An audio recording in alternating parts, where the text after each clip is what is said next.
All right, Lily, so here I'm going to be making my presentation, and today I'm going to be talking about A Tale of Plankton and Sewage. It is written by an expert called Is Rosenthal. It was on floatingforest.org, and it's by me, Trenton Lane, and as you can see, I made the nicest possible atmosphere to give this presentation. Here we go.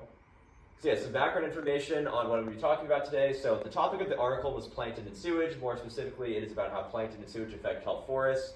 Plankton are small organisms usually carried by tides and currents, and the sewage is discharged from human activities. So basically what we're going to be examining here is how the discharge from the sewage system ultimately creates a surplus of plankton and how this affects the kelp forests. And then this is how it's relevant to the course. So the relevancy to the course is that, what I found most interesting about this was that even though there was added nutrients, which would be perceived as a benefit at surface level, it is actually a negative because of the increasing plankton growth, showing that nothing in nature is straightforward. And then this article was very relevant for me because the kelp forests were off the coast of Palos Verdes, which is actually where I grew up. So, I think overall, in the course of oceanography, I learned about how the ocean systems are affected by waste from humans, but also I learned about, different types of plankton. So I learned about plankton and phytoplankton and zooplankton as well, the food systems. And then again, like I mentioned, this story is kind of following both, the sewage systems and kelp forests off the coast of Point Loma and also Palos Verdes. And so I grew up in Palos Verdes myself and heard a lot about the kelp forest, so this is pretty relevant to my background. And then now we'll be looking at the reasoning for the article. And I believe there's two different reasons for the article. So I think the first reason for this article is just to create public and tangible change. So I think, by people reading this article, they're going to understand exactly how their discharge is really affecting these kelp forest ecosystems and ultimately about, just how their pollution is affecting a lot of different organisms in the ocean. And then the second reason I think is just to educate the general public. I think it's quite an interesting topic to learn about how, your discharge is affecting the kelp forest and ultimately the animals within those ecosystems. And I think if you're interested in oceanography, this would be something you would want to learn about. And then the main points of the article, so this is kind of just going to outline what exactly was in the article itself.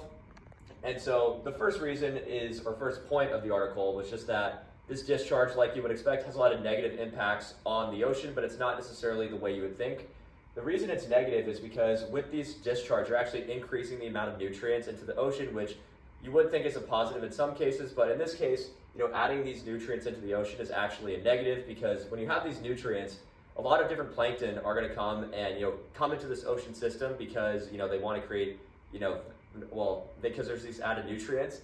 But I think in this case it's actually a negative because when you have these added nutrients, they're going to create these blooms on the top of the ocean, which ultimately will block sunlight from getting to kelp forests, which will hinder their amount of growth.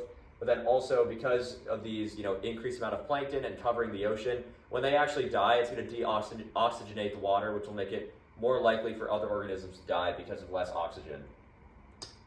And then the article evaluation. So I think this article highlights the topic very well. It touches on not only how discharge creates these nutrient-rich environments, but also how they build up plankton over time and ultimately hurt ecosystems. And I think one point the article could add on, and one way the article could be better, is by adding more statistics. So in this article, it's kind of an overarching story about how these added nutrients, again, make these algal blooms, which ultimately, increase the plankton amount and then, make the water less sustainable for these kelp forest ecosystems, but they don't really have any hard statistics or numbers, maybe explaining how much discharge is actually going into the ocean or exactly how many animals it's actually affecting. So, I think that's something they could add into the article. But overall, I think it's a pretty interesting topic and something that I think the public and people really interested in oceanography would like to learn about. And then I think that is the end of my presentation, and then there's the link also if you want to look at the article yourself. But thank you for listening, and also thank you for allowing me to do this not in the classroom, but in my fraternity chapter room. So thank you.